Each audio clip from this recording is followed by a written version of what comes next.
Salut tout le monde, bien. Bonsoir, bonsoir. Bonsoir, bonsoir.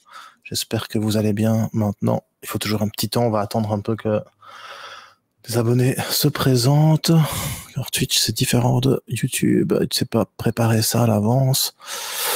Donc voilà, salut mon Dibatch, tu vas bien? Ça va bien. Alors aujourd'hui, voilà, on a la chance. On a Captain Trading. Yeah. Ah, bonsoir, qui vient de sauter? Ah. Merde. Hey, Donkey Coin, toujours fidèle au rendez-vous. Salut bro, ouais, toujours fidèle au rendez-vous. VS Purple. Salut Lolo. Tu vois, il arrive. Ah, voilà, il vient de revenir. Voilà, tout le monde arrive, c'est cool. Génial. Ah, on a retrouvé le capitaine. Non, pas de souci. Bonsoir à tous. Salut Lolo. Ouais. Généralement, on attend 2-3 petites minutes, tu vois, le temps que les abonnés arrivent. Ça prend toujours un peu de temps. Ok. Non, j'espère que ça va le faire. Parce qu'il y a un orage là où je suis là actuellement. Du coup, j'ai peur que c'est pour ça que la connexion n'ait pas fonctionné. Ok. Bah écoute, j'espère que ça va le faire avec ce soir. On va faire avec et ça sera pas compliqué. On fait avec. Si ça pose un problème, c'est pas grave. Tu reviens, tu pars, tu t'en vas. Ouais, bah écoute, au moins on le sait, quoi, tu vois. Donc voilà. Donc voilà, je suis très content de te recevoir sur le grand journal des cryptos. Ça fait un petit moment que je te suis, d'ailleurs, ça fait un petit moment que j'avais déjà contacté une première fois, presque un an déjà. J'aime bien ton style de trading, c'est assez cool, donc je m'étais dit, voilà, on s'est dit qu'on allait t'inviter, donc merci à toi d'être venu. L'émission, comme on t'a expliqué, c'est vraiment un échange, une interview qu'on a envie de faire avec toi. Et la communauté, si tu es d'accord, pourra te poser les questions qu'elle veut. Bien sûr. Voilà. Ok. C'est un plaisir, évidemment, d'être là. Merci, c'est cool. Ça fait plaisir. Plaisir partagé, alors. J'aime toujours parler trading, parler crypto, c'est toujours un plaisir. Donc, voilà. C'est plaisir de partager. Et j'espère que faire découvrir ou aider des internautes, des interlocuteurs, ça serait bien aussi. C'est le but. Oh, c'est clair. C'est ça, créer une communauté autour d'un objet commun qui est le trading et aussi les crypto-monnaies. Mais c'est vrai que le trading, moi, c'est quelque chose qui me parle beaucoup, c'est quelque chose que je pratique et que j'adore. Mais voilà, on n'est pas là pour moi, on n'est pas là pour toi. Donc, première question, mon petit D-Batch. Est-ce que tu as envie de t'en occuper?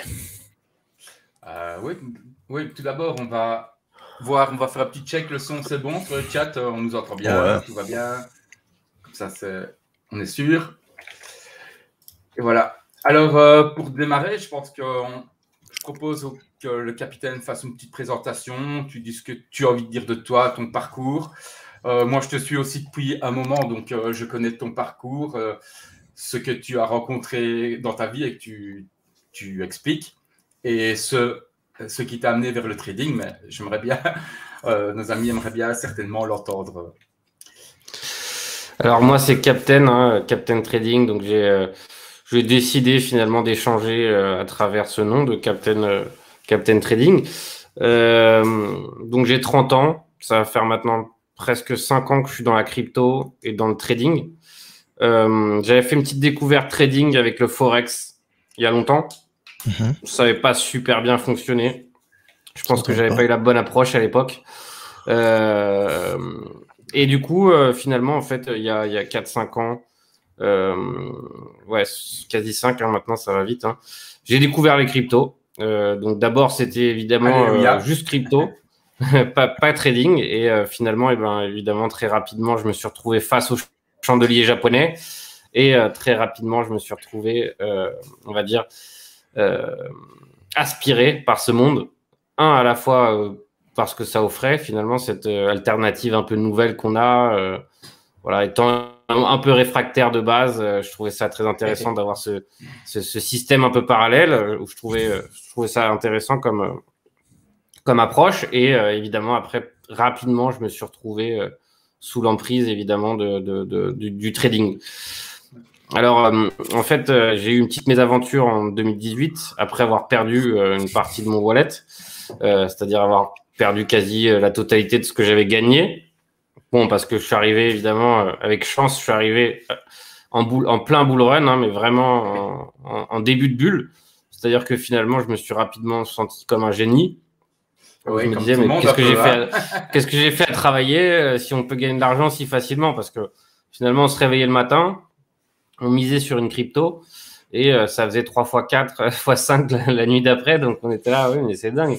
C'est d'une facilité incroyable. C'était magique. Je m'en souviens encore. Je m'en souviens encore. Parce que je pense que parcours, ouais. Après le bull run, enfin après l'énorme hausse du Bitcoin, c'était assez incroyable pour les altcoins. Je pense que c'est à peine comparable à ce qu'on a actuellement parce que c'était vraiment des 300-400% dans la même journée. C'était complètement dingue. Et du coup, moi, j'étais évidemment sous cette emprise, vraiment content d'avoir découvert ce monde. Et petit à petit, il y a eu ça a commencé après Noël, on va dire, à décembre. Il y a eu le gros flash de décembre et ensuite petit à petit, il y a eu la petite all season et après petit à petit, tout allait à la baisse et du coup j'avais tout ce que j'avais pseudo gagné finalement commencé à fondre parce que je faisais plein d'erreurs classiques. J'allais sur BitMEX, j'ai changé des coins alors que je ne regardais pas la valeur en BTC, je regardais la valeur en USD.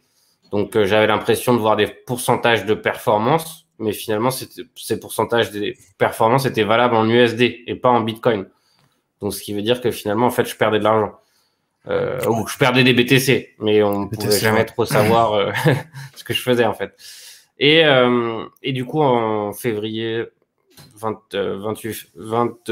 je crois, février, je me rappelle bien, j'ai eu un accident. Je suis tombé d'un échafaudage. Et en fait, je me suis cassé... je me suis brisé les 2 chevilles et les 2 chevilles, le dos. Donc, je suis resté assez longtemps à l'hôpital, 3-4 mois. Et en fait, c'est à ce moment-là où vraiment j'ai pris un tournant dans la crypto en me disant, voilà, je pense, vu dans l'état dans lequel tu es, parce qu'en plus, les médecins n'étaient pas super optimistes par rapport à ma cheville, je me suis dit, voilà, il faut que je trouve une voie dans le trading et dans éventuellement le trading de crypto. C'est ce qui m'intéressait le plus. Parce que ça me plaît, parce que je sens que je peux en faire quelque chose. Et du coup, c'est comme ça que vraiment, du coup, à J3 d'hôpital, je crois, j'ai commandé 4, 5, 6 bouquins de trading. Après, j'en ai commandé 4, 5 autres en psychologie. Et finalement, en fait, pendant que j'étais alité, je lisais des bouquins, je me renseignais parce qu'en fait, j'avais vu le potentiel de gain. Je me suis dit, j'ai quand même réussi à gagner d'abord. Donc, il y a quand même une façon de gagner. Et cet argent, il existe d'une certaine façon. Et donc, c'est pour ça que je me suis vraiment donné corps et âme là-dedans.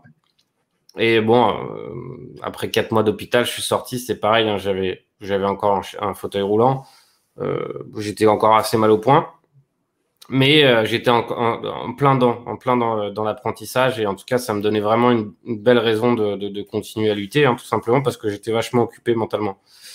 Et petit à petit, pardon ? Ça t'a porté, ça t'a... Voilà, ouais, ça me stimulait mentalement parce que c'est pas facile quoi, de pas marcher, de se retrouver bloqué dans un lit d'hôpital. Et même après en fauteuil roulant, c'est pas non plus simple. Surtout que j'habitais au 5e étage à l'époque sans ascenseur dans un petit immeuble des quartiers de la vieille ville en fait de Barcelone. Donc à l'époque il était très ensoleillé mais il y avait pas d'ascenseur donc c'était assez un calvaire. Et donc vraiment gros apprentissage à ce moment-là et j'avais eu des résultats qui variaient entre bons, moins bon pendant tout cet apprentissage jusqu'à que je commence à attraper une bonne dynamique. Et donc ça m'a fait évidemment du bien finalement mentalement de commencer à arriver à quelque chose. Ensuite, j'ai un peu trop pris la confiance. Donc quand j'ai commencé à vraiment avoir des bons gains, j'ai aussi eu un beau cycle baissier où vraiment une cascade de mauvaises décisions. Et avec le mindset, il avait lâché. Et du coup, je m'étais fait liquider. Du coup, je suis parti avec des petites miettes qui me restaient, mais avec une stratégie, avec des stratégies en tout cas qui étaient assez viables. Et petit à petit, voilà, j'ai remonté des échelons.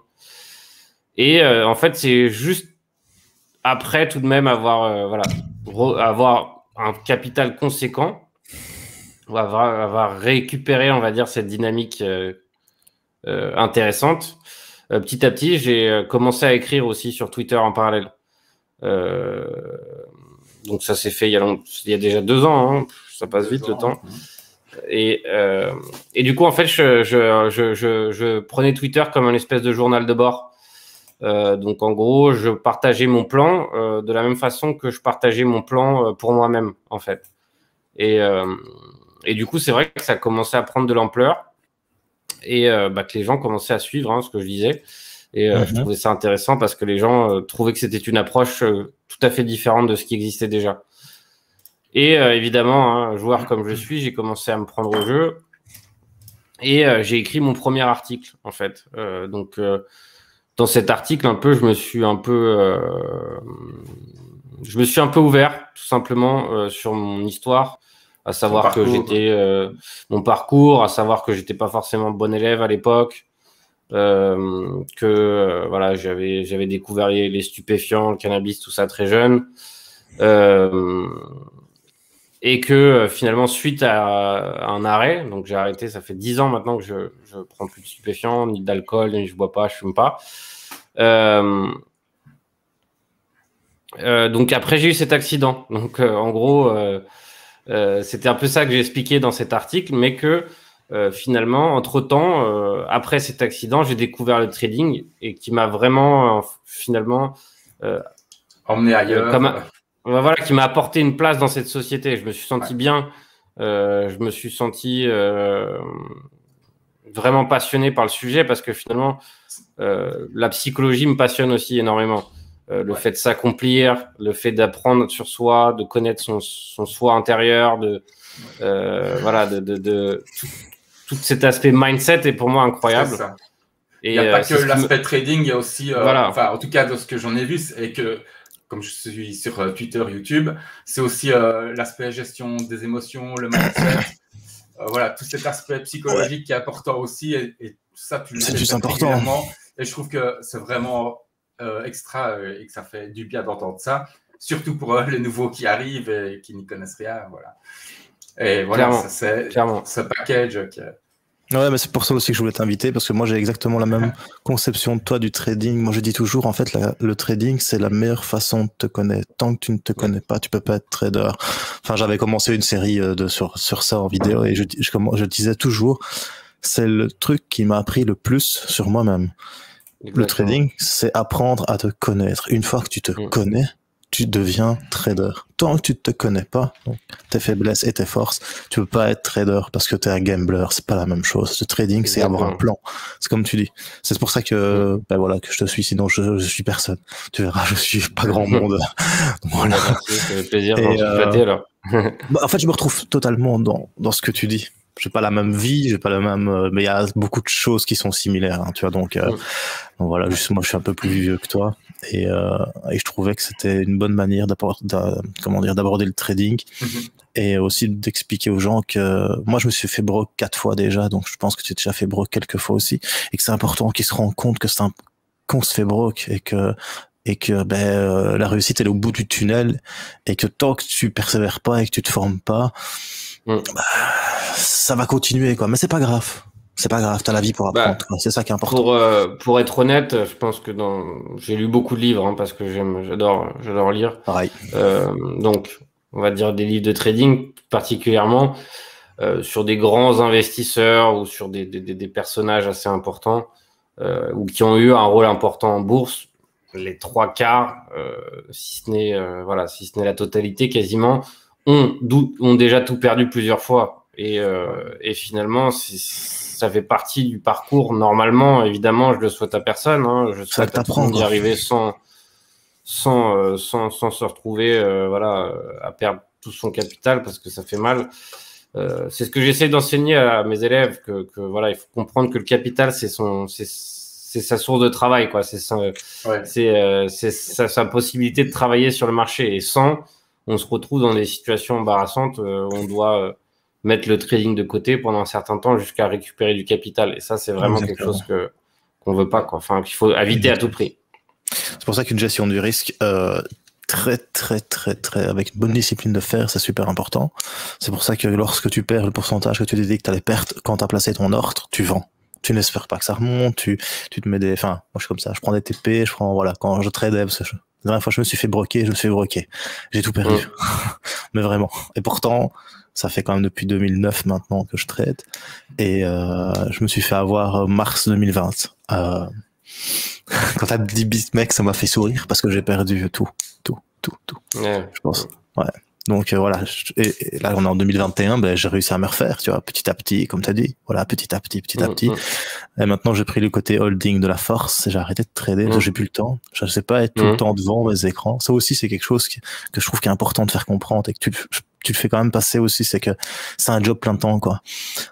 Si tu suis pas ça correctement, je sais pas ce que t'en penses, mais si tu suis pas tes actions, si tu suis pas tes cours, si tu suis pas et que tu te mets pas tes alertes comme il faut et tout ça, t'es dépassé. C'est pas un hobby, ça c'est sûr que c'est pas un hobby. On peut pas faire ça sous forme d'hobby, sinon ça fonctionne pas.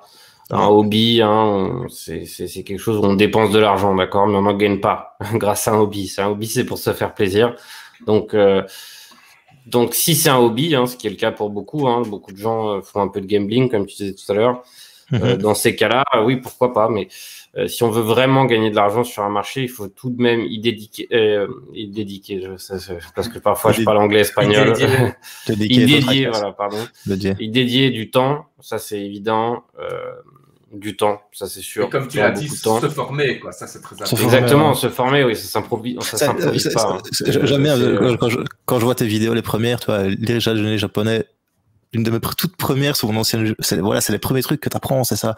Les shonen japonais, les figures chartistes, tu vois, les résistances, les supports, les canaux. Et il y a plein de gens qui ne savent, c'est la base, mais ils se sont même pas renseignés comment on traite, quoi. Comment est-ce qu'on lit déjà un shonen japonais, l'histoire qui te raconte, un daily, un 4 heures, un 1 heure, tu vois. Et c'est ça qui est bien, c'est important d'expliquer tout ça. Moi, j'avoue que niveau pédagogie pour tout ça, c'est pas trop mon truc, et que je trouve que vraiment tu fais ça bien, tu vois, vraiment sympa. Donc, les gars, ceux qui ne connaissent pas Captain Crypto, si vous ne, je dis toujours Captain Crypto parce que ton arrobase sur Twitter, c'est Captain Crypto. Je sais bien. Et donc, c'est là-dessus, là. Ouais, mais c'est pas grave. C'est Captain Crypto. Non, mais voilà, mais c'est pour ça. Parce qu'avant, c'était accès crypto, parce qu'avant, c'était accès crypto, et que maintenant, tu t'es. Ouais, mais maintenant, finalement, pour moi,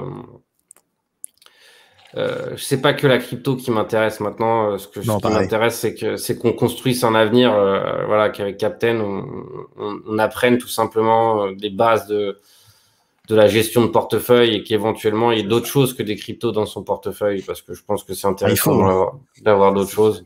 Il faut. Je suis assez content, par exemple, qu'on en parle là. C'est parce qu'il y a déjà, je sais pas, 1 ou 2 mois, j'avais repéré un petit bottom sur les actions cannabis, et du coup elles sont en train de partir bien. Elles sont bien, plaisir. Ouais, elles sont bien. Il y a je sais plus, il y a 1 ou 2 mois, ça se voyait tout de même que ça avait l'air d'un petit bottom. Et du coup, je suis content parce qu'elle commence à bien partir et ça fait plaisir. Donc moi, j'ai un petit billet dessus. Ça faisait longtemps que je les attendais. On verra s'il y a vraiment un bull run ou pas. C'est toujours un peu comme les cryptos, un peu ces actions. Je parle de CGC, Canopy notamment. Ouais, Canopy. Ouais. Ça, moi, j'ai pas. Je l'ai checké.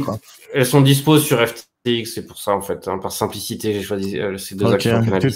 Tu utilises pas un broker, tu n'étais pas sur PRT par exemple? Non, j'aimerais bien, mais j'attends de mettre un vrai capital conséquent pour le broker, parce que je m'intéresse au put option aussi pour les actions US.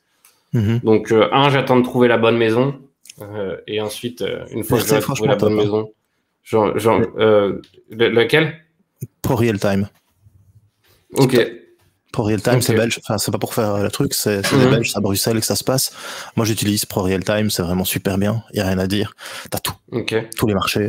Tout. Toute l'analyse technique, tu peux coder, tu peux créer tes indicateurs, il te montre les canaux directement, il te montre les supports, les résistances, tu peux vraiment, tu vois, tu peux vraiment tout paramétrer. t'ouvres ton truc, tu sais si tu dois rentrer ou pas.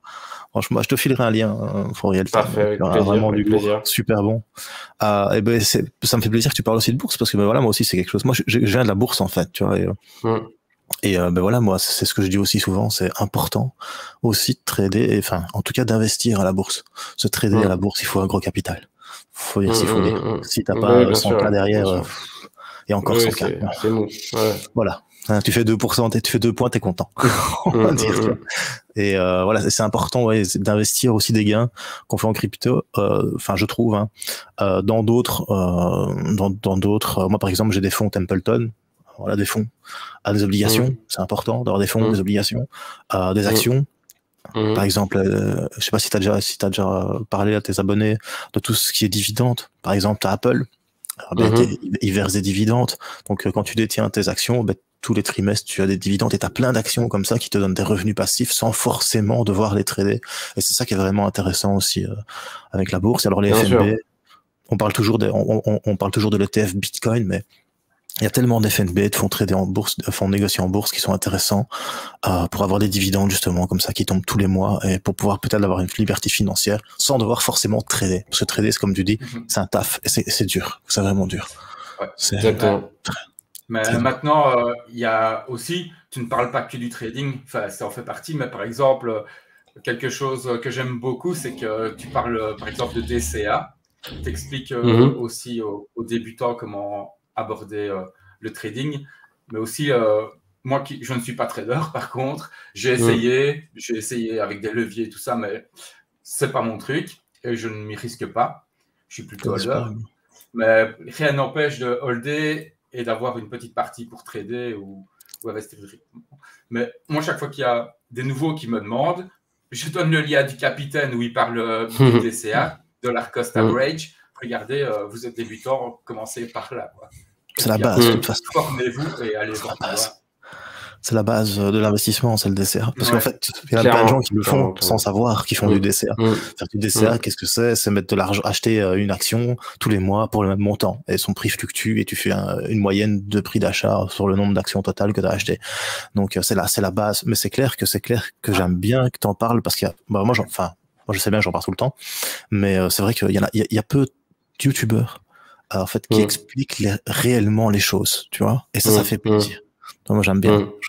Voilà. Donc, faut que tu continues. C'est vraiment sympa. Enfin, si on peut en parler brièvement, finalement, en fait, c'est le moyen le plus simple et efficace de s'exposer comme personne qui n'a pas forcément le temps de s'impliquer. Et quand je dis personnes qui n'ont pas le temps de s'impliquer, en réalité, c'est 90% du public qui n'a pas le temps de s'impliquer. Voilà. Donc, j'ai moi, par exemple, c'est un peu comme si j'avais fait un échantillonnage sur des amis qui n'y connaissaient absolument rien. À l'époque où je parlais de Bitcoin, tout ça, c'était en plein bear market, donc ça n'intéressait personne. Et j'ai un copain qui, lui, m'a dit voilà comment ça marche le DCA, je vais le mettre en place, tout ça. Et du coup, il l'a mis en place automatiquement. Il a acheté 20 € je crois chaque semaine. Et évidemment quand le marché crypto a explosé, je sais plus c'était quand, fin 2020, il avait fait 4 je pense sur son investissement en n'ayant absolument rien fait, juste en ayant appliqué la stratégie. Ça. Et je peux vous dire qu'il était vachement reconnaissant d'avoir mis ça en place, et finalement il a été boursicoteur sans avoir rien fait. Donc un DCA diversifié au mieux, évidemment c'est mieux si on diversifie, est une stratégie long terme extrêmement efficace, et je pense que je peux que la recommander à tout le monde. Pour moi, c'est la meilleure. Il y a sur Twitter, je sais pas si tu as vu, il y a un mème qui est passé aujourd'hui, je l'ai même partagé. Voilà, je le mets. Voilà. Je dis pas que c'est pour toi, mais trader versus holder. C'est juste magnifique, je trouve. Ouais, effectivement. En effet. Bon, après, il faut dire que holder, c'est moins drôle quand on reste sous l'eau plusieurs. So the market cap is $2.168 trillion. And now the market, it went to zero. brick event que maintenant je suis monté, je suis vraiment bien, tu vois. Et, voilà. Mais c'est vrai que trader, c'est compliqué, c'est vraiment dur. Et ben, franchement, ton pote a beaucoup de chance. Moi, personnellement, je fais ça pour ma fille qui vient de naître, tu vois. Depuis qu'elle est née, ben, je mets tous les mois, je mets un peu d'argent. Et au final, quand je vois ce qu'il y a sur l'application et ce que j'ai mis, je me dis et ben voilà. Pour moi, c'est la meilleure façon d'investir. Et comme tu disais 90%, moi j'irais même jusqu'à 95%. Parce que il y a les statistiques, hein, le trading, donc les stats, tu dois bien connaître. 95% des gens perdent de l'argent. Il y en a que 5% qui en gagnent. Et dans ces 5%, il en reste 1% qui en vit. Parce que ça veut dire que dans les 5%, il y en a qui doivent payer leurs taxes, ils doivent payer tout ce qu'il y a à payer, et il n'y en a pas beaucoup qui y vivent, quoi. Et pour que ces 5% gagnent, il faut qu'il y en ait 95 qui perdent derrière. Donc c'est ça vraiment, dans le trading, franchement, respect, parce que c'est vraiment dur. Moi, comme toi, j'ai failli tomber dedans. Enfin, j'ai failli tout arrêter, je me suis dit, tu sais quoi, 2017, c'est bon, je suis roi du monde, je suis millionnaire. Et après, ben voilà, le 12 décembre, ça a commencé à se casser la gueule, puis hop, j'ai fait des erreurs, je suis allé sur Bitfinex, j'ai shorté, j'ai longué au mauvais moment, j'ai changé de crypto au mauvais moment, j'ai tout perdu, une première fois. Puis je me suis refait, et puis mars 2020, je me suis dit, allez, un petit x10 avec tout ce que j'ai en Bitcoin, on a touché le bottom, $6 500, c'est parti, et t'as le Covid. Donc on apprend de ses erreurs, surtout c'est ça qui est important aussi, c'est qu'on apprend de ses erreurs. Apprendre ses erreurs. Et on apprend à tâcher surtout. Donc pour les débutants, les gars, si vous voulez vraiment apprendre sur le trading, je vous conseille vraiment Captain Trading. Vous savez bien que je suis pas quelqu'un qui conseille des youtubeurs. Surtout encore moins des personnes qui vendent des formations. Mais lui, il apporte une plus-value. Je vais être honnête, t'apportes une plus-value, t'apportes du bon contenu, ce que je trouve assez rare. Et je te dis, je suis vraiment pas le mec, d'habitude je dis allez vous faire foutre tous les gens qui font des formations, mais toi je sais qu'elles sont bien, qu'elles sont intéressantes, j'ai déjà regardé tes lives, t'es vraiment pédagogue, tu es vraiment là pour apprendre aux gens, tes prix sont tout à fait normaux, légitimes, c'est pas quelque chose de super cher. Je trouve vraiment que voilà, tu proposes du bon contenu. Il faut continuer comme ça, et parce que au moins tu formes des gens et tu leur fais comprendre que c'est un métier et que c'est pas facile, quoi. Ouais. Et alors, je voulais dire aussi, même pour les non-traders, c'est toujours intéressant de suivre parce que, comme je disais, au niveau du mindset et au niveau du DCA et tout, on apprend plein de choses. Et puis, il y a beaucoup de choses dans le trading. Sur ta chaîne YouTube, il y a beaucoup de tutos. Sur ton site aussi, c'est le même. Le lexique, comment il est complexe. Comment il est sur le chandelier. Le Max Payne, c'est toutes des choses que moi je ne connaissais pas et que je trouve intéressantes à suivre pour suivre le marché, quoi. En fait, c'est vrai que en moi, il y a une réelle envie de faire en sorte que les gens réussissent. Alors, ne me demandez pas pourquoi, d'où ça vient, pourquoi j'ai cette ambition. Mais je sais pas, il y a vraiment moi ce désir que voilà, qu'un maximum de personnes puissent éventuellement s'en sortir, puissent éventuellement trouver une voie un peu différente que la voie classique, parce que je pense que finalement, si quelqu'un le désire réellement, désire réellement changer sa façon d'être en mieux, décide réellement d'éventuellement arriver à gagner de l'argent grâce aux cryptos ou au trading, je pense que c'est possible. Alors, est-ce que c'est peut-être ambitieux de ma part de penser que tout le monde peut y arriver? Je ne sais pas. Mais je pense que réellement, si quelqu'un a réellement envie, il peut devenir éventuellement trader s'il le souhaite. Parce qu'évidemment, comme tu le disais, il y en a pour certains, c'est sûr. C'est pas le chemin. D'accord?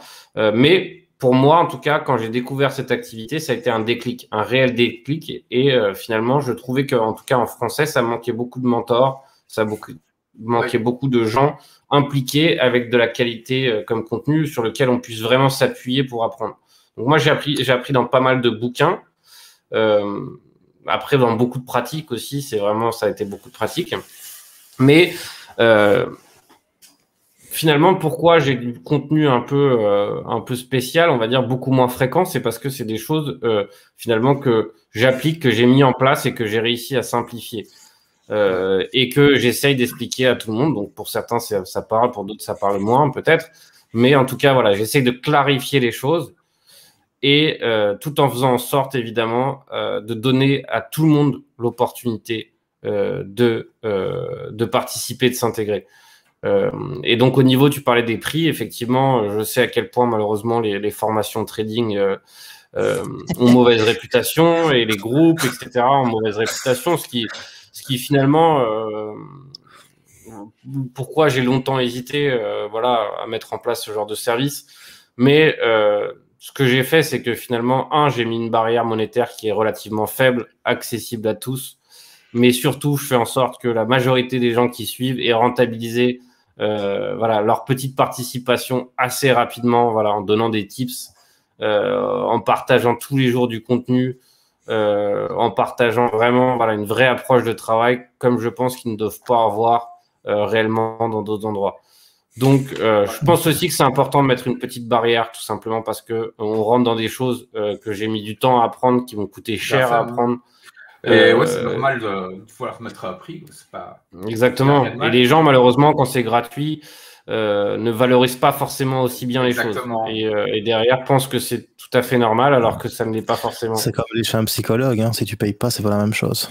Tout simplement. Et puis, comme le dit Guillaume, et ça sent quoi, que tu as un côté altruiste et disponible. Et voilà, je crois que c'est ça qu'on aime beaucoup aussi. En parlant de Guillaume, j'ai une petite question là. Alors, il nous parle justement du DCA. Je comprends pas trop le DCA perso. Si tu ne mets pas plus de capital quand ça pue et moins quand on commence à être en euphorie. J'ai investi beaucoup entre 28K et 45K, mais aujourd'hui, quand j'entends buy the dip à 60K, je comprends pas trop. Alors, on dit buy the dip à 60K. Pourquoi? Parce que il y a peu de chances qu'on descende en dessous des 59 000 parce qu'il y a une résistance assez forte. Maintenant, je ne sais plus exactement, ça fait un petit temps que j'ai pas regardé à ces niveaux-là. Mais en fait, c'est en fonction des supports c'est en fonction des supports et des résistances où elles se trouvent. Toute ancienne résistance devient un support. Plus tu descends, plus tu te rapproches d'un gros support, on dit buy the dip, par exemple pour les 60K. Mais c'est que des expressions, tout ça. Ça veut pas dire que le Bitcoin ne descendra pas plus bas que 60K. Hein. Ça veut dire juste que là, aussi, pour le moment, en fonction, ouais. Et aussi, quel horizon de temps la personne qui buy the dip? Est-ce qu'elle buy the dip pour revendre à 60K, à 65? Est-ce qu'elle buy the dip pour revendre à 100 000 parce que son objectif c'est 100 000? Il faut faire très attention à ce qu'on écoute sur Twitter parce que c'est ça quoi. Sur Twitter ou les réseaux, parce qu'il y a beaucoup de gens qui buy the dip et à la fin, je me demande où est-ce qu'il y a leur argent parce qu'il n'y en a plus d'argent parce que ça continue de descendre ad vitam aeternam. Il y a un mème, je sais pas si tu le connais, là, je l'ai mis 15 fois sur mon Twitter, il y en a un qui est juste magnifique. Buy the dip. Voilà, celui-là. Ça pour moi, c'est le meilleur buy the dip que tu peux trouver. Voilà. Buy the dip, c'est ça. Oui, t'achètes le bas là, ça monte, puis t'achètes le bas là, ça monte, puis t'achètes le bas là, ça monte, puis t'achètes le bas là, ça monte. Et en fait, ça ne fait que descendre, tu vois. Parce qu'en fait, un buy de dip, ça dépend comment tu le regardes. C'est du monthly, du weekly, du daily, du H4, du H1, donc le time frame, c'est super important. Et comme dit Captain aussi, c'est sur du long terme, du moyen terme ou du court terme. Perso, mes premiers bitcoins, je les ai achetés à 400 balles. Tu vois, je les ai achetés à 400 balles, mes premiers bitcoins. Si je les avais gardés, à 60 000 $, je suis le roi du monde, mon gars. Mais je les ai pas gardés parce que j'ai dû me former, j'ai dû perdre de l'argent pour me former. Mais à ce moment-là, je pensais déjà que 400 balles, c'était déjà très haut. Tu vois? Et j'attendais que ça redescende à 250 pour en racheter encore. 1000 $, non, jamais. Tu vois, tout ça, en fait, c'est subjectif et ça dépend par rapport à quand est-ce que tu regardes la photo que tu regardes. Le buy de dip, c'est une expression qu'il y a plein de youtubeurs et plein de tweetos mettent juste pour faire de la hype et pour avoir des likes et des retweets. Parce que en fait, avec le Bitcoin en tout cas, et même la bourse traditionnelle, et je peux te le prouver en 2 secondes, regarde, je vais aller sur mon portfolio de bourse, donc ça c'est mon portfolio personnel de bourse, donc c'est tous les articles, tous les trucs que j'ai, que je suis. Je te montre Galapagos, mon plus beau coup que j'ai fait pour l'instant. J'ai acheté ça en 2008. Enfin, en 2009, après la crise des subprimes. Voilà. Et ça fait quoi? En fait, ça ne fait que monter.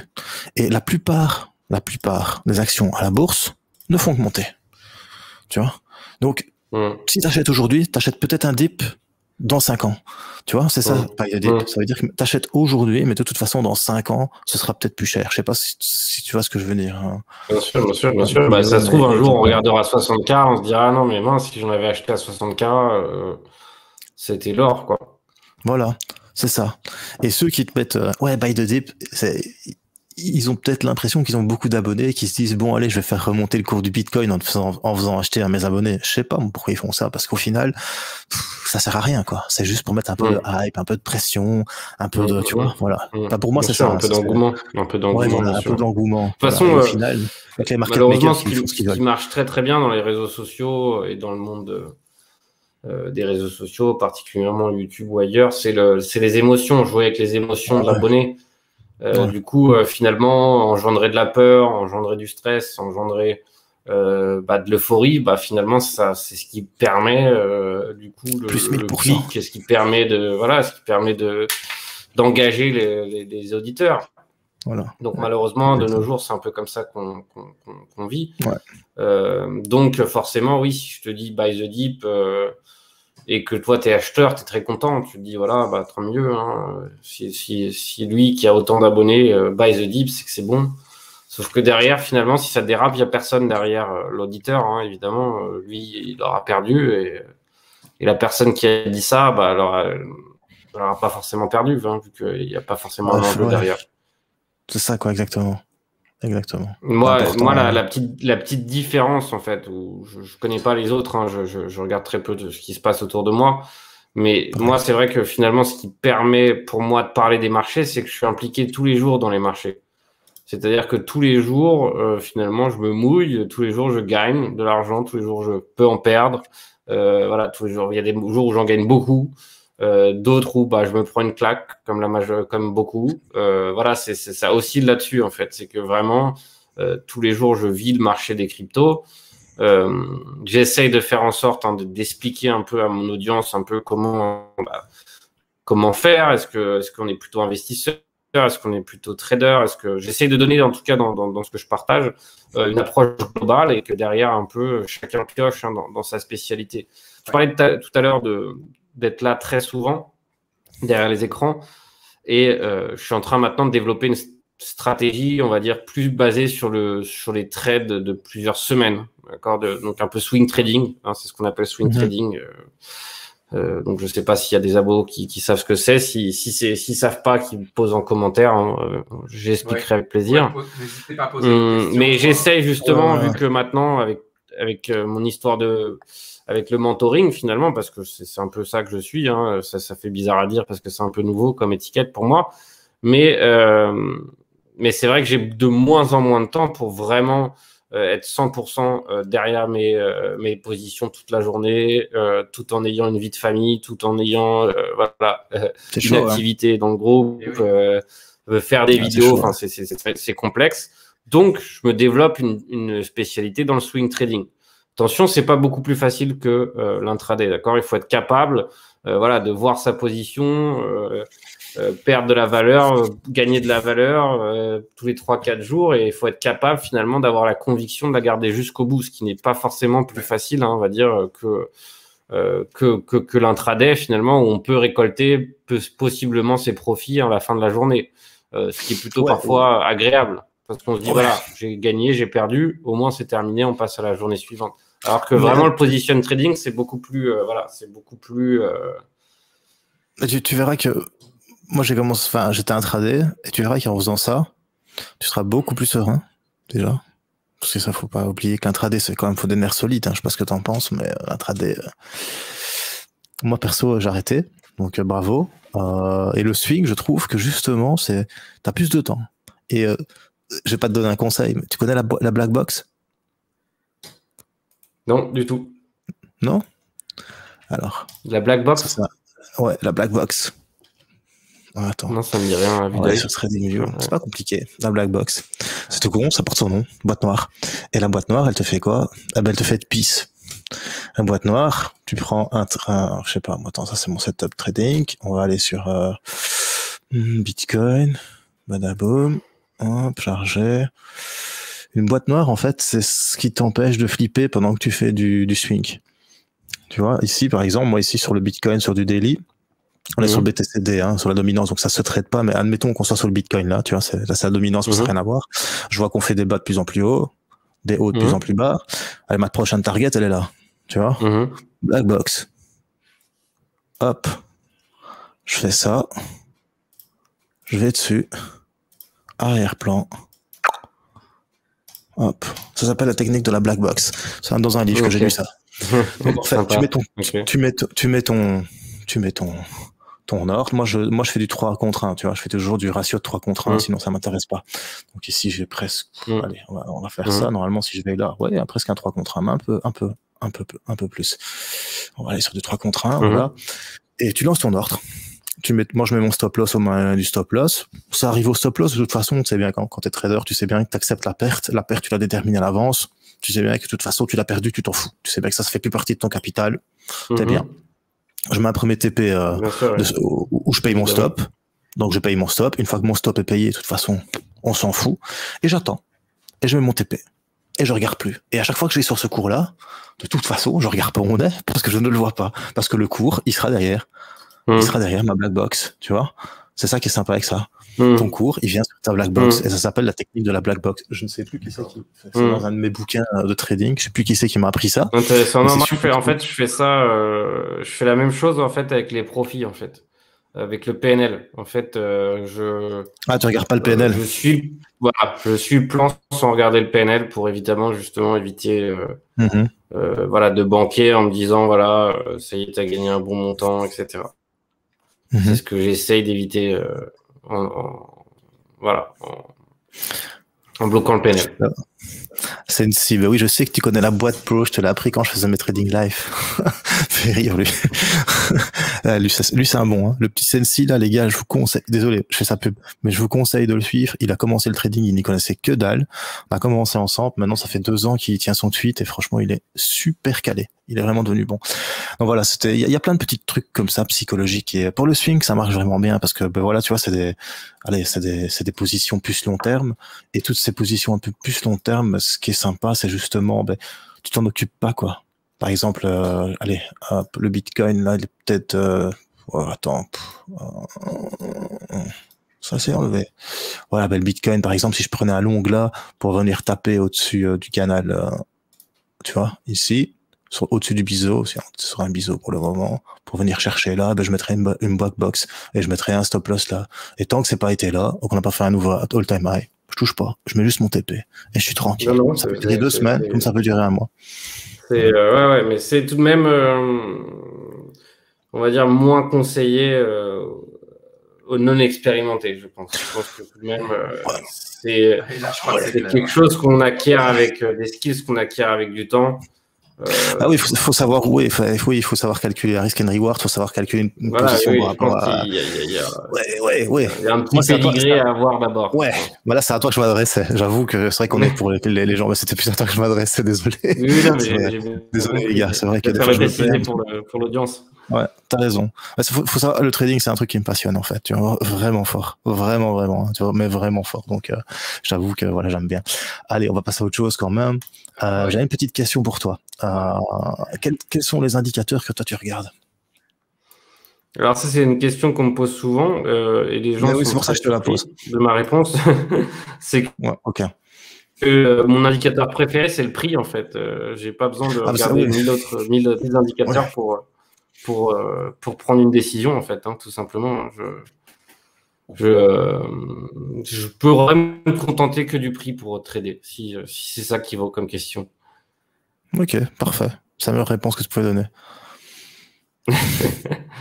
Non, mais je préfère, de toute façon, ce que je dis à mes abos, c'est que d'abord, on apprend à maîtriser le prix, et ensuite, si on veut, on s'appuie sur des indicateurs techniques si on souhaite. Mais d'abord, on regarde le prix, on apprend à comment réagit le prix, et ensuite, on se permet éventuellement la possibilité d'ajouter des indicateurs techniques. Mais malheureusement, c'est pas comme ça que les gens apprennent, en fait. Ils préfèrent avoir une petite béquille qui leur dit à côté quand acheter, quand vendre, et finalement, je pense pas que ça soit forcément la chose la plus utile. Surtout qu'il y a beaucoup d'indicateurs qui en fait te donnent des indications qui ne sont pas d'acheter ou de vendre. En fait, c'est ça qu'il y a beaucoup de gens qui ne comprennent pas. Tu as des oscillateurs, tu vois, il y a beaucoup de choses qui se... Le RSI, ça te montre la force d'achat, ça te montre pas quand acheter, quand vendre. Beaucoup font l'erreur en disant, ouais, sans survente, il faut vendre, et sans surachat, il faut suracheter. Pas vrai. Même bien quand tu es en phase descendante, ton indicateur, il oscille, parce que c'est un oscillateur, donc il oscille tout simplement. Et c'est la meilleure réponse que tu pourrais dire. Ça me fait super plaisir. Alors, une question de Snatch. Capitaine, est-ce que tu veux bien nous parler de ton prochain webinaire? Alors, je note avec plaisir. En fait, mon prochain webinaire sera sur le hedging. Donc, le hedging, qu'est-ce que ça implique? Je fais du hedging, oui. Oui, j'essaye au minimum. Si c'est celui-là que je pense, parce que c'est bien te positionner à la hausse et à la baisse, hein. On est bien d'accord. En fait, c'est tout simplement protéger mon portefeuille face à la baisse. Okay. Voilà, c'est ça. Ouais. J'ai appris ça dernièrement dans une de tes vidéos. Je ne connaissais pas, c'est très intéressant. Effectivement, il y a pas mal de monde qui ne connaissent pas. En fait, finalement, ce que ça m'apporte une assurance. Je sais que finalement, très souvent, dans le marché crypto, c'est connu, hein, même d'ailleurs un peu dans le marché des actions, ça arrive, mais c'est vrai que ça arrive très souvent dans le marché crypto. Des moins 20%, soudainement, hein, à chaque fois, c'est lié à une petite étincelle, hein, qui fait exploser la bombe. Mais ce qui se passe, c'est très souvent, hein, du jour au lendemain, on se réveille un jour, hein, peut-être après une session asiatique, on se réveille, on voit notre porte-monnaie avoir pris 20% à la baisse. Ce qui fait excessivement mal, hein, évidemment, de voir sa net worth. Enfin, moi, pour ma part, j'ai beaucoup en crypto. Enfin, voilà, j'ai plus d'argent en crypto qu'à la banque, ça c'est sûr, pour l'instant.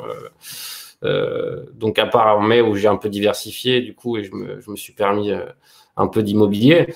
Mais voilà, sinon, c'est vrai que c'est quand même un monde assez, on va dire, assez secoué, hein, du jour au lendemain, on ne sait pas, hein, il suffit d'Elon Musk pour tweeter et faire dérouiller 20%, ou de la Chine qui banne les cryptos, etc. Il y a toujours un événement. Et plutôt finalement que d'avoir peur tout le temps que cet événement arrive ou d'être paralysé par la suite, qu'est-ce qui se passe? Tout simplement, je préfère me payer une couverture face à la baisse, d'accord? Donc maintenant, c'est vrai qu'on entend très souvent parler d'options sur les crypto-monnaies. Donc pour certains, c'est encore un peu vague, c'est encore un peu flou, bien que j'ai fait une dizaine de lives, une dizaine de vidéos sur le sujet. Il y en a pour qui encore c'est assez flou, mais je pense que c'est parce que parfois on se met des barrières aussi. On se dit non, mais ça, je sais pas. C'est comme moi à l'époque en mathématiques. On n'ose pas ça. Non, mais par exemple, moi en maths, jusqu'en terminale, j'étais nul en maths. Dans ma tête, je m'étais dit voilà, je suis nul en maths, je comprends rien. Et en fait, c'était moi-même qui m'étais forgé cette barrière en fait où j'étais nul en maths. Et finalement, à la dernière année de mon bac, hein, j'avais déjà redoublé. Je me suis dit que voilà, il fallait que je fasse quelque chose avec les maths, c'était pas possible. Et qu'est-ce qui s'est passé? Donc j'ai eu un prof particulier qui m'a aidé, et d'un coup j'ai commencé à comprendre. Et après, résultat, j'ai eu une note extrêmement bonne en maths. C'était une de mes meilleures notes, je crois, dans mon bac. Tout simplement parce que finalement j'avais enlevé cette barrière finalement qui était une barrière psychologique où je m'étais annoncé que j'étais nul en maths. Mais est-ce que j'avais vraiment essayé d'être bon en maths? Ça, je pense que c'était pas le cas. Et c'est ce qui se passe très souvent, c'est que finalement, ça revient un peu avec le mindset, c'est que parfois on se met des barrières automatiquement et on se donne pas la possibilité d'aller plus loin. Donc finalement, les options, j'en fais un usage qui reste très simple comparé à des personnes qui sont spécialisées en options et qui font des stratégies delta neutral où voilà, ils prennent quasiment pas de risques, etc. On n'est pas obligé d'aller aussi loin. Mais acheter une petite assurance pour protéger ses bitcoins, surtout si on fait le choix d'avoir beaucoup de bitcoins, pour se protéger face à des baisses de 20-30%, c'est à la portée de tous, je pense. Moi, surtout que ça coûte pas cher, un différentiel. Voilà.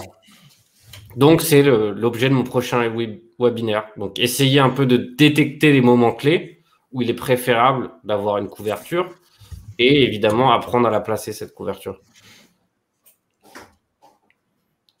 Et oui, ben voilà, Snotch, ça fait 3 mois qu'il est dans le groupe du Captain et il commence à comprendre. Et ben voilà, si vous voulez vous aussi comprendre le hedging, vous savez ce qu'il vous reste à faire. Le webinaire du Capitaine. Merci, c'est un plaisir. C'est toujours flatteur de savoir que les gens progressent. Moi, c'est ce qui finalement me pousse à continuer ce que je fais. Finalement, c'est que je sais que j'ai beaucoup de messages d'encouragement. Ça coupe? Ouais, ça va couper un peu. Vous m'entendez? Ouais, mais ça est revenu, tracasse. Ah oui, non, je disais que c'est très flatteur d'avoir des messages d'encouragement fréquemment et ça me pousse à continuer dans ma voie finalement de aussi partager ce que je sais finalement. C'est un monde assez solitaire le trading, donc du coup quand je partage comme ça, du coup je trouve ça excessivement intéressant de voir que ça motive beaucoup de gens et ça c'est le but à travers ce que je fais avec Captain Trading. Est-ce que t'as pas peur justement Il y a un problème? Ça fait du bruit. Ah, ça fait du bruit. Bon. Est-ce que t'as pas peur justement, parce que dans le trading, justement, tu dis que c'est solitaire. Moi, personnellement, je regarde aucun trader, aucune analyse technique, parce que je me dis toujours que le trading, c'est toi contre le cours. Justement, est-ce que tu ne te dis pas, est-ce que je suis en train de donner une formation, en tout bien tout notre honneur, hein, toi, t'expliques comment ça fonctionne, mais je veux dire, t'as pas peur que justement les abonnés pensent que tu leur donnes une recette magique pour tiens, en faisant comme le Captain, je vais réussir. Si, effectivement, ça peut être une crainte. Ça peut être une crainte. La seule chose, c'est que je pense être assez dur avec tout le monde pour bien leur expliquer que finalement, c'est un apprentissage long et douloureux. Ça, je crois que je le répète tous les jours à tout le monde. Ouais. Je pense qu'ils doivent bien le savoir. Mais en fait, ce que j'essaie surtout, c'est j'essaie de donner un biais ouvert. C'est-à-dire que quand j'évoque des scénarios, j'essaie d'évoquer 3 scénarios possibles, les 3 que j'ai en tête. Et ma capacité à réagir à l'un, à l'autre ou à un autre. Et généralement, finalement, j'englobe un peu la totalité des scénarios et j'apprends surtout aux abonnés et même aux interlocuteurs sur YouTube ou autres, je leur apprends finalement à aller dans leur scénario qui s'attendent le moins. Pourquoi? Parce que c'est celui qui va coûter le plus cher s'il se met en place. D'accord? Si vraiment on s'attend à une hausse, on est sûr que ça va hausser, mais finalement ça baisse, lequel va faire mal? C'est le fait que ça baisse ou que ça hausse? Que tout le monde pensait que ça allait monter. Voilà. Donc, le scénario qui va faire le plus mal, c'est la baisse. Pour les cas de figure où c'est le cas. Parce que, par exemple, quand tout le monde a très peur, ça arrive souvent sur le marché, tout le monde a peur, tout le monde se dit, ça y est, c'est la fin. C'est vrai qu'il faut acheter. Et malheureusement, quand tout le monde s'y attend, malheureusement, c'est là où ça monte. Donc très souvent finalement on a eu ces événements c'était en août, on a eu un super mouvement en août, moi qui voulais me reposer, malheureusement j'ai pas pu, où on est sorti du range et ça a été assez impulsif, on s'est fait vachement plaisir. Un autre moment quand on était sur les 29 000, 28 000, 30 000, pareil, ici, il y avait une peur bleue d'aller à 20 000 et finalement, c'est là où on a commencé à hausser. Donc, finalement, c'est ce que j'essaye de faire en sorte que tout le monde soit toujours prêt pour l'ensemble des scénarios. Ouais. Bah, les adages les adages de la bourse fonctionnent généralement bien pour la crypto. Hein. Quand tout le monde est euphorique, c'est le moment qu'il faut vendre. Et quand tout le monde a peur, c'est là que t'achètes. Hein. Enfin, il y a plein de choses comme ça, c'est con, mais voilà. Non, mais ça va. Exactement, cool. Ça fait pas exception. Le truc, c'est que moi, si tu veux, j'essaie aussi là. Moi, j'avais commencé aussi à faire des cours de trading comme ça et à donner en fait. Et je me rendais compte qu'en fait, la plupart des gens ils suivaient ce que je faisais, tu vois. Et ça, j'arrivais pas moyen. Je me suis dit, moi, si je perds ma thune, je m'en fous, je perds ma thune, tu vois. Mais par contre, c'était par rapport à ça, c'est ma question. Parce que moi, ma peur fondamentale, c'était ça. C'est qu'il y a des gens qui fassent all-in. Il y en a qui, j'ai 2-3 potes sur le Discord qui m'ont dit, mec, grâce à toi, je suis tranquille maintenant, tu vois. Je suis content. Mais si ça tombe grâce à moi, t'aurais perdu ta maison. Tu vois ce que je veux dire? Et donc je suis prêt à perdre de l'argent pour moi, mais pas perdre d'argent pour les autres, quoi. Donc c'est ça que franchement chapeau, parce qu'il faut quand même avoir des nerfs solides de faire ce que tu fais, parce que franchement moi je le fais pour moi déjà. C'est compliqué. Clairement, non, c'est un enjeu pas simple. Mais c'est important, comme vous le faites tous les deux, c'est de répéter que c'est chacun prend ses décisions et ses risques. C'est chacun son portefeuille à gérer, quoi. On ne sait pas ce que contient le portefeuille des autres, comment ils vivent. Voilà. Exactement. Il y a beaucoup de paramètres qui sont propres à chacun. Ouais, c'est clair. Mais c'est ça, en fait. C'est que un truc pour En moi fait, fonctionne pour moi, mais fonctionnera peut-être pas pour le capitaine, par exemple. Pardon? Exactement, mais en fait, dans cette optique-là, ma strat, c'est ma strat, elle fonctionnera pas pour la strat. Ouais. À 3, c'est pas facile. Donc, après, je te reviens. Je disais, ma strat, c'est ma strat, mais elle fonctionnera certainement pas pour le captain, parce que c'est ma strat, c'est en fonction de moi que je l'ai mise en place, tu vois, et en fonction de ce que j'ai appris et mes connaissances. Et c'est ça que, moi, personnellement, ce que tu fais, j'aurais pas. Et je ne le fais surtout pas. Je saurais le faire, parce que enfin voilà, mais je ne le fais surtout pas. Par peur de ça, en fait. Par peur d'avoir des copy traders et qu'il y a des mecs après qui viennent derrière moi et qui me disent je serais trop mal, quoi, tu vois. C'est juste question de ça. Donc, respect, mec. Franchement, respect. Non, je comprends. En fait, là-dedans, je me suis un peu mis dans l'optique d'un coach de, je sais pas, de Krav Maga, par exemple, parce que j'en ai pratiqué avant mon accident pendant 3 ans. C'est un peu comme si tu enseignes du Krav Maga, et qu'il y en a un ou plusieurs dans le groupe qui s'en servent pour faire du mal. Là-dessus, je peux rien faire, en fait. Moi, j'essaie de donner tous les outils sur leur généralité, tout en rappelant toujours les risques, en toujours donner une rigueur sur quant à la gestion du risque, quant au fait qu'on peut tout perdre. J'en suis un exemple. Voilà, que c'est un jeu dangereux, que c'est un jeu qui peut être aussi fort agréable si on s'en sort bien, que c'est le fait de réussir en trading donne un sentiment de satisfaction énorme, mais que pour en arriver là, il faut aussi lutter. Et ça, je le dis tous les jours. Donc, je peux pas m'en vouloir dans le sens où je peux pas. Voilà, c'est ça, je peux pas.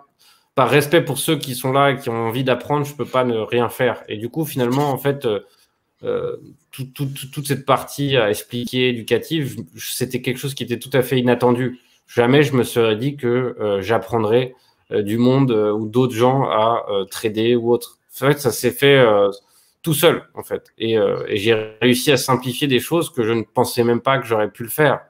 Donc, je pense que quand on a un peu voilà, ces épaules-là, de le faire. Je pense qu'il faut suivre aussi cette voie qui est complètement différente de celle du trading en soi. C'est un peu la voie du coaching et finalement, si j'aide les autres, pourquoi pas continuer à aider? Ça, je pense que c'est quelque chose qu'il faut mettre en place quand on a finalement cette capacité de faire. Enfin, c'est pas tout le monde qui l'a, c'est pour ça.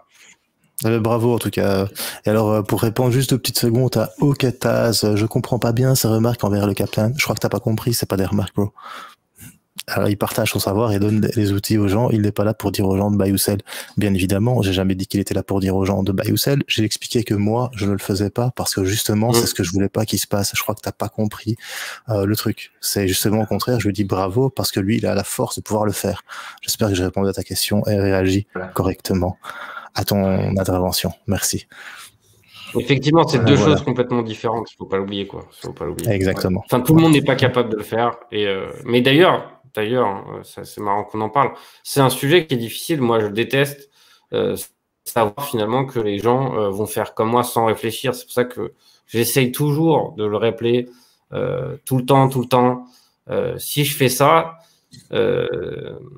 n'oubliez pas que derrière, j'ai aussi le scénario contraire dans ma tête. Je sais que si je fais ça, si ça marche pas, je perds temps. Mais voilà, mais ça, les gens parfois ne comprennent absolument pas. Et ça, malheureusement, c'est ce qui se passe sur le YouTube public. Normalement, au sein justement de ma communauté plus fermée, les gens comprennent très bien comment ça se passe. Mais malheureusement, sur YouTube, les gens ont tellement l'habitude de juste écouter et faire la même chose et ça marche ou ça marche pas. Et là, c'est plus complexe. Et voilà. Par exemple, exemple simple. À l'époque, j'avais parlé de faire un DCA sur Atlas. Et c'était il y a longtemps. Et du coup, qu'est-ce qu'un DCA sur Atlas? Ça veut dire que chaque semaine, j'achète Atlas lorsqu'il descend, qu'il monte. Peu importe jusqu'à où il descend. Le but, c'est tout simplement d'avoir un prix rond. Je recevais des messages 4 semaines après. Merci pour le DCA sur Atlas, ça fait que tomber. Là, c'est un DCA, oui, c'est le principe, c'est normal, quoi. On achète à un prix rond, voilà. Ouais. Et j'ai pas reçu de message maintenant pour me dire que cette personne a fait éventuellement x4 depuis son DCA sur Atlas. Mais bon, c'est malheureusement le jeu. Je pense qu'il faut pas priver les autres. Non, c'est clair. Et puis ça me fait penser aussi souvent, il y en a qui comprennent pas qu'il faut acheter quand ça chute. Aussi. J'essaie d'expliquer, on achète sur un support, on vend une résistance. Ou alors on achète quand ça chute. Ouais, mais non, ça va continuer de chuter, je vais perdre de l'argent. Mais c'est pas grave. Achète quand ça chute. Parce qu'il y a un moment, avec ton DCA, quand ça va remonter, la moyenne de tous tes achats, ça va te refaire partir et gagner, quoi. Et alors, non, par contre, quand le Bitcoin est à 68 000, t'as tout le monde qu'en veut. Quand il est à 30 000, il y a personne qu'en veut, quoi. C'est vraiment le truc de base de psychologie inversée de dingue, quoi. Exactement. J'ai compris. C'est un truc de fou, hein. C'est la seule chose à faire pour gagner en bourse, c'est d'essayer d'être un peu à contrario, sinon ça fonctionne pas. Ouais, c'est clair, tu vois. Alors, j'avais quand même envie aussi de mettre un peu en avant ton site, captaintrading.com. Donc, plein de tutos, plein de conseils. Plein de tutos, des petites analyses, et surtout, il y a sa petite boutique, parce que franchement, voilà, ma communauté le sait bien.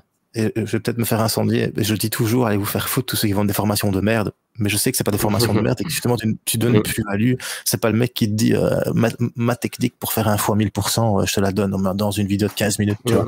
Ça n'a rien à voir, c'est des cours. Moi j'ai suivi l'Academy of Trading, tu vois, sur Londres, tu vois. Donc je sais de quoi je parle, tu vois. J'ai calculé un pip, enfin, tu vois, je connais vraiment les termes exacts et tout. J'ai payé ça chez Rivillain. Ça coûte en milliers d'euros. Ouais, non, bien sûr. Tu vois, c'est des milliers d'euros. Et ce que toi tu donnes, c'est de la base, même plus que de la base. Tu parles déjà des jings et tout. Je reviens pas que tu t'expliques ça à tes abonnés. C'est vraiment super bien. Et franchement, les gars, Will vous le conseille. Alors, ce que je fais jamais. Franchement, si tu as envie d'apprendre du trading, ça coûte pas cher. Pourtant, tu connais quand même ma réputation. Parce que sur YouTube, il y en a beaucoup qui m'ont déjà, parce que je suis quand même quelqu'un qui dit ce qu'il pense ouvertement et j'ai pas peur de n'importe de personne. Et franchement, ça mange pas de pain. C'est pas très cher, c'est pas 1500 balles comme certains, sans citer de nom, hein. Parce que bon, j'ai pas encore envie qu'on me prenne la tête. Voilà. Par contre, tout travail mérite salaire. Ce qu'ils vous donnent, ça mérite plus cher que ça. Je vous le dis franchement. C'est cher. L'heure d'un mec, qui fait ça, c'est pas 40 balles de l'heure, hein. C'est pas 100 balles de l'heure, c'est pas 200 balles de l'heure, c'est 500 balles de l'heure. Donc là, il est au rabais déjà. Et franchement, voilà, je vous conseille vraiment. Ces webinaires, ces petites vidéos est top. Vraiment, vraiment, vraiment. Vous allez sur captaintrading.com et j'ai aucune commission. C'est la première fois qu'on se parle. Donc, voilà, franchement. Effectivement, voilà. Je confirme, hein, il a pas de lien. Il n'y a rien, il n'y a pas de lien d'affiliation. Il n'y a pas de souci, bro. Il n'y a pas de souci. Comme je t'ai dit la première fois que je t'ai contacté, quand c'est de la qualité, j'apprécie. Et comme il n'y a pas beaucoup de qualité, j'apprécie encore mieux. Parce que la qualité, il n'y a pas grand-chose sur YouTube. Donc voilà, enfin, il y en a, sans cracher, mais de la qualité, vraiment, il y en a, mais c'est très peu, tu vois. Et voilà. Et pour une fois qu'il y a... Et puis, j'aime bien la tête du capitaine Haddock, ça me fait rire, c'est parce que nous, les Belges, voilà. Voilà. J'avais vraiment envie de vous dire, voilà, allez voir les espaces pro, la newsletter et tout. Ça coûte un peu d'argent, bien évidemment, mais le temps, c'est de l'argent. Et ce mec, il vous donne peut-être l'opportunité d'avoir du temps libre et de profiter de votre argent grâce à ça. De gagner du temps, oui. Voilà. Et voilà. Et le temps libre, ça vaut tout. Ça vaut tout. Donc voilà, je pense vraiment que c'est intéressant d'aller creuser ça là-dedans si vous avez envie d'apprendre du trading. Il y a plein de bouquins sur Amazon, bien évidemment, qui sont super intéressants. Mais bon, pas tout le monde peut sortir, comment dire, quelque chose d'intelligible d'un bouquin. Il y a des gens, ils lisent un bouquin, ouais, ils ont lu un bouquin, mais ils n'arrivent pas à comprendre avec les exemples. C'est trop compliqué, quoi. C'est con, mais il y a des gens, c'est comme ça. Et si ça peut vous aider ça, n'hésitez pas. Franchement, moi, je vous le conseille à fond, quoi. Voilà, Captain. C'était pas prévu, mais je voulais faire ta pub parce que franchement, j'aime bien ce que tu fais. Voilà. C'est clair, non, c'est clair. Non, mais avec grand plaisir, ça me touche qu'on fasse ma pub, évidemment. Je sais pas si parmi vous, là, il y a des gens qui nous écoutent actuellement, qui sont dans le groupe, mais en fait, finalement, ce que j'essaie de faire dans le groupe, c'est tout simplement apprendre aux gens à préparer un avenir, tout simplement, et à utiliser la force du groupe pour s'entraider, pour avancer, tout simplement. Et c'est vrai que j'en vois dans le groupe, hein, ça fait pas si longtemps que ça que le groupe est dispo, hein, ça fait 5 mois je pense, mais il y a des progrès qui sont impressionnants. À la base, on avait des gens impulsifs qui rentraient un peu quand bon leur semblait, sans gérer de risque, et maintenant on a des gens qui posent des plans construits et qui se vantent hein, finalement d'avoir des résultats bien meilleurs. Et ça, voilà, c'est la magie du groupe, c'est la magie finalement de l'approche de travail que je leur donne, tout simplement. Et je pense que ça paie. Et moi, ça me fait excessivement plaisir hein, de savoir qu'il y a des gens qui réussissent. Je sais aussi malheureusement pertinemment que d'autres, que ceux qui ne veulent pas vraiment se donner les moyens, ne vont pas forcément réussir. Mais en tout cas, ce qui est bien, c'est qu'une grande majorité joue le jeu. Et ça fait plaisir. Et beaucoup plus que finalement sur YouTube, où des gens finalement ne prennent même pas la peine de lire ce qu'on leur propose finalement. Ils ont l'habitude de consommer du contenu, et finalement derrière n'ont absolument pas l'envie d'aller plus loin. Et c'est pour ça que je pense que la barrière monétaire est très importante là-dessus, parce qu'encore une fois, elle est vraiment infime comparé à tout ce qu'on y apprend. Ouais, je suis d'accord avec toi. C'est pour moi le payer. Déjà, t'es assidu, t'as payé, à moins que tu sois blindé, casquer de la thune. Désolé, je parle, mais dépenser de l'argent pour quelque chose, normalement, à moins que tu sois pété de thunes, bah, t'es assidu, quoi. Enfin, tu vois, c'est comme quand t'achètes un bouquin, c'est bien de l'avoir dans ta bibliothèque, et si tu te le dis pas, c'est débile, tu la payé, achète des faux bouquins, comme les youtubeuses, là, qui te disent, super offre, 4 bouquins, où il y a rien dedans, c'est juste pour faire design chez toi. Achète des faux bouquins. Mais tu vois, voilà, c'est important de payer. J'aime pas dire ça, mais c'est important quand tu te formes, en tout cas que tu sortes de l'argent de ta poche, parce que tu fais un effort, t'as dépensé ta sueur tous les jours pour gagner cet argent, et puis tu refais un effort supplémentaire pour le dépenser. Hein. Bon, maintenant, on est dans l'instant avec Amazon et tout ça, mais je veux dire, c'est psychologique, et le trading, c'est déjà la psychologie, donc c'est quand même quelque chose d'important, déjà, le fait d'avoir sorti de la thune. Et là, du coup, tu vas te plonger dans ce qu'on t'apprend. Et même si il y en a qui pourront dire, oui, mais c'est de la base, c'est de lire des chandeliers, c'est faire ça, mettre des supports, des résistances et tout. 90% des gens, ils savent déjà même pas la base. Parce que c'est comme tu dis, ils regardent des trucs YouTube et ils consomment sans vraiment se poser les questions. Parce qu'ils s'en foutent, c'est gratos, c'est là.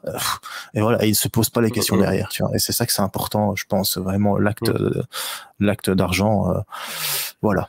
Et pourtant, c'est pas mon style de dire ça. Non, mais sauf que là où je te reprends un petit peu, c'est que finalement, en fait, je leur ai donné toutes les bases sur YouTube entièrement gratuitement. C'est-à-dire que la formation que j'ai sur YouTube, aujourd'hui, elle permet de s'immerger dans le monde du trading de débutant à intermédiaire et au-delà. La seule chose, c'est que finalement, dans le groupe et la newsletter, ce que je fais, en fait, c'est tout simplement de la formation continue, en fait. C'est vraiment, là, on s'imbibe d'une stratégie, des techniques que j'utilise tous les jours. Voilà. Voilà, c'est tout ce que je voulais dire. Okay. Donc, en tout cas, voilà, merci d'en parler. Écoute, ça fait plaisir que tu en parles. J'aurais pu venir ici sans même parler de cette formation. C'est pas comme si vraiment ça me... j'étais obligé, on va dire, de tout le temps en parler. C'est pas le but. Mais c'est pas le but. Mais encore une fois, ouais. Encore une fois, moi, ce qui me fait plaisir, en fait, c'est vraiment que d'autres gens finalement trouvent une voie qui leur fait vibrer un peu finalement. C'est ce qui m'est passé avec le trading, c'est que finalement, je me suis toujours considéré que j'avais pas forcément ma place. Et que quand j'ai tradé, finalement, j'ai trouvé quelque chose qui m'a donné ma place dans cette société, dans le sens où finalement, c'était comme une bague au doigt, quoi. J'étais bien, et j'étais passionné, et je me suis mis à lire comme jamais. C'est ce genre de choses, c'est ce genre de petites étincelles que j'ai envie de peut-être donner à d'autres. C'est ça qui me fait plaisir. Ouais, c'est bien en tout cas, c'est cool. Tu fais ça bien. Allez, on va terminer par un petit... On va pas dire une analyse technique, parce que bon, c'est moi qui ai le pouvoir. Qu'est-ce que tu penses du marché pour le moment? Tu vois haussier, tu vois baissier, vite fait comme ça, juste... voilà. pour répondre, parce qu'il y a beaucoup de gens qui se posent la question. Moi, j'ai mon avis que je ne donnerai pas. Et voilà. Qu'est-ce que tu en penses, toi, du marché pour le moment? Est-ce que le Bitcoin va nous péter un nouvel all-time high, comme tout le monde dit? Est-ce que le stock tout flou de Monsieur Plan B pour combien de temps? Enfin, on a combien de temps dans la chose? On a déjà dépassé on a un horizon de 5 minutes, c'est pas grave. 5 minutes. Enfin, vite fait, tu as vraiment une impression. Je te demande pas une analyse, je te donne toi ton impression pour le moment. Non, mais... Ah oui, à combien de temps? Fin d'année. Ouais, oui. Un nouvel all-time high peut-être, mais je suis pas sûr qu'on aille bien au-delà jusqu'à la fin de l'année. Ok. Je pense que une petite purge, on va dire une petite correction sévère doit éventuellement se faire pour éventuellement reprendre de bonnes bases, je pense. Et bear market voilà, avant 2022 alors ou... Fini de bear market. Ouais, c'est moi qui dis ça. C'est moi qui dis ça, le shorter.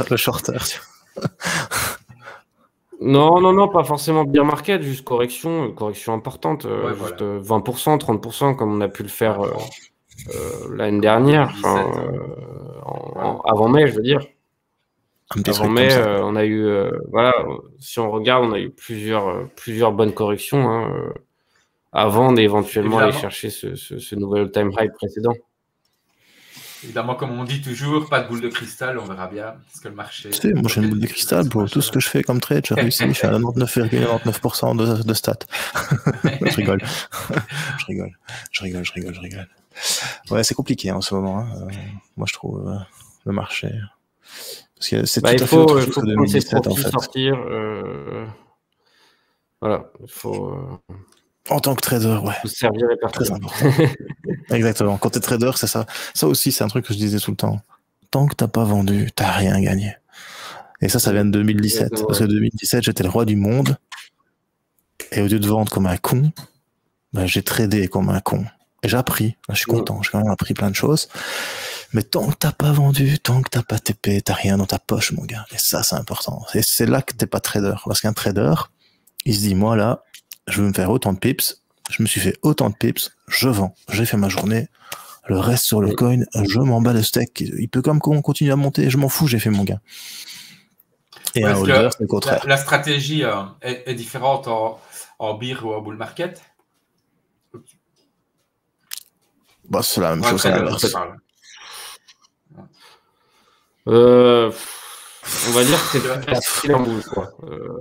C'est plus agréable de trader en bull market, je pense. En bear market, la première correction est intéressante parce que c'est celle qui crée le plus de volatilité. Mais moi, en fait, ce qui me fait peur, c'est plus l'absence de volatilité que qu'on soit bear ou qu'on soit bull ou autre, en fait. Moi, c'est trop à un moment donné, il y a... Voilà, pour moi, oui, en tout cas. Ça me va. Moi, c'est le contraire. Tu vois, le bull market, je n'aime pas. Parce que tu ne sais jamais quand est-ce qu'il va s'arrêter. J'aime pas non plus. C'est vraiment le truc que je déteste. Je déteste le bull market. Le bull market, tu n'aimes pas. Non, je déteste ça. Parce que tu ne sais jamais quand est-ce qu'il va s'arrêter. Tu vois.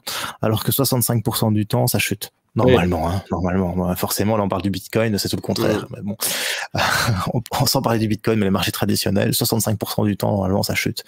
Et une inversion de tendance, ça se produit, tu vois. Par contre, quand tu es sur le bull market, tu sais pas si demain, ça va continuer de monter, tu vois. Donc, c'est compliqué. Pour moi, j'ai plus du mal à gérer, par exemple, le bull que le bear. Je préfère un bear qu'un bull, parce qu'un bear c'est un bear, tu vois, ça chute, t'es en tendance baissière, tu vois, que le bull market, en tout cas sur le Bitcoin, c'est parabole, quoi, c'est pas ce que je préfère, j'avoue, même si je t'avoue que c'est cool de rentrer sur un ordre, te dire de toute façon, normalement demain, je mets un petit stop loss maintenant, comme il faut, assez large, normalement demain on est en bull market, ça doit monter, ou la semaine prochaine ça doit monter, la semaine d'après ça doit monter, mais moi je suis plus bear que bull, tu vois, déjà dans l'approche du trade, donc mes signaux sont plus sur le bear market, sur le bear que le bull. Peu importe, hein, bear market, ça peut être du 5 minutes, hein, tu vois, ça peut être du 5 minutes. Et je préfère shorter que de long. Voilà, mais ça, c'est chacun, je pense. C'est chacun. Non, je suis dynamique, j'aime bien tout faire, en fait. J'aime bien shorter, long. s'il faut longue, et Ouais, s'il faut aider. J'aime bien un peu surfer sur la vague, en fait, et prendre tout ce qui saisit. Alors, tout ce que je veux, c'est de la volatilité pour moi. C'est pour ça que je suis sur la crypto, je t'avoue. Hein. Moi, c'est parce que je voulais de la volatilité, parce que avec le capital que j'avais à la bourse, il m'aurait fallu 10 ans pour arriver à ce que j'ai réussi à faire. Ça peut mettre du temps, effectivement. Ouais. Sur la crypto, quoi. C'est quasiment, enfin, faut vraiment patienter, être très patient pour la bourse. Et la volatilité de la crypto, c'est ça qui est bien. Et puis, tout le monde peut trader de la crypto. C'est bon, quand tu achètes une action avec 25 balles de frais chez BNP Paribas, tu vois, t'as 25 balles de frais, que t'en achètes une ou que t'en achètes 100. Donc, tu vois, tout de suite, c'est pas le même rapport entre riche et pauvre, quoi. Alors que sur la crypto, t'achètes pour 100 euros ou t'achètes pour 1000 euros, c'est le même pourcentage de frais. C'est autre chose, tu vois, c'est pas les mêmes frais d'entrée, c'est pas les mêmes, tout est totalement différent. C'est ça que j'aime bien, moi, sur la crypto-monnaie. Clairement, c'est plus accessible, tout simplement. Ouais. Ouais, c'est ça. Bah, c'est pour tout le monde, quoi.